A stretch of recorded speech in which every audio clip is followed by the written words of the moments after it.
Hello friends, welcome back to our channel. Israel Palestine militant group Hamas మధ్య భీకర దాడులు కొనసాగుతున్నాయి.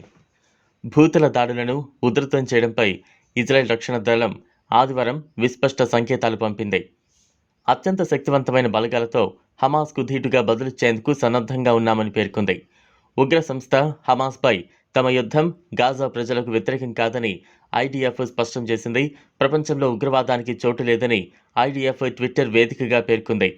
ఇజ్రాయెల్పై హమాస్ చేపట్టిన దాడులకు సంబంధించి పలు ఘటనలతో కూడిన వీడియోను ఐడిఎఫ్ షేర్ చేసింది.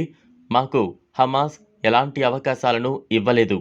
ఇజ్రాయెల్ను కాపాడుకునేందుకు తాము హమాస్ను ధ్వంసం చేయడం ఒక్కటే మార్గమని పేర్కొంది.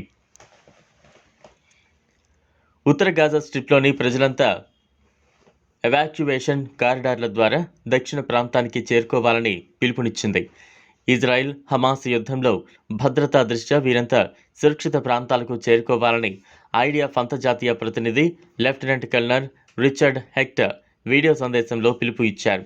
ఇజ్రాయెల్ ప్రజలను కాపాడుకోవాల్సిన బాధ్యత ఐడిఎఫ్పై ఉందని, తమ యుద్ధం గాజా ప్రజలకు వ్యతిరేకం కాదని పేర్కొన్నారు. అందుకే గాజాను నిర్మూలించేందుకు తాము ముందుకు కదులుతున్నామని చెప్పారు. భారతదేశంలో హిందూ హక్కులు మరియు ఇజ్రాయెల్లో షారోనిస్ట్ రైట్ పెరగడంతో ధైర్యంగా రెండు దేశాల్లోని మిలిటరీలు మరియు ఆయుధ తయారీదారులు తమ సంబంధాల గురించి మరింత బహిరంగంగా మార్చారు. భారత పరిశ్రమల సమాఖ్య, ఇజ్రాయెల్ తయారీదారుల సంఘం, ఇజ్రాయెల్ ఎయిర్ క్రాఫ్ట్ పరిశ్రమలు ప్రతినిధి బృందాలను మార్చుకున్నాయి మరియు డిసెంబర్ 1993లో బెంగళూరులో జరిగిన భారత వైమానిక ప్రదర్శనలో సిబాత్ అతిపెద్ద ప్రదర్శనను నిర్వహించింది.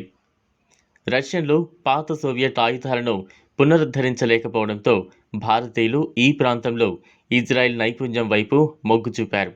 చూశారు కదా, ఇది వాళ్ళ వీడియో. ఈ వీడియో కనుక మీకు నచ్చినట్లయితే లైక్ చేయండి, షేర్ చేయండి, ఛానల్ను సబ్స్క్రైబ్ చేసుకోండి. Thanks for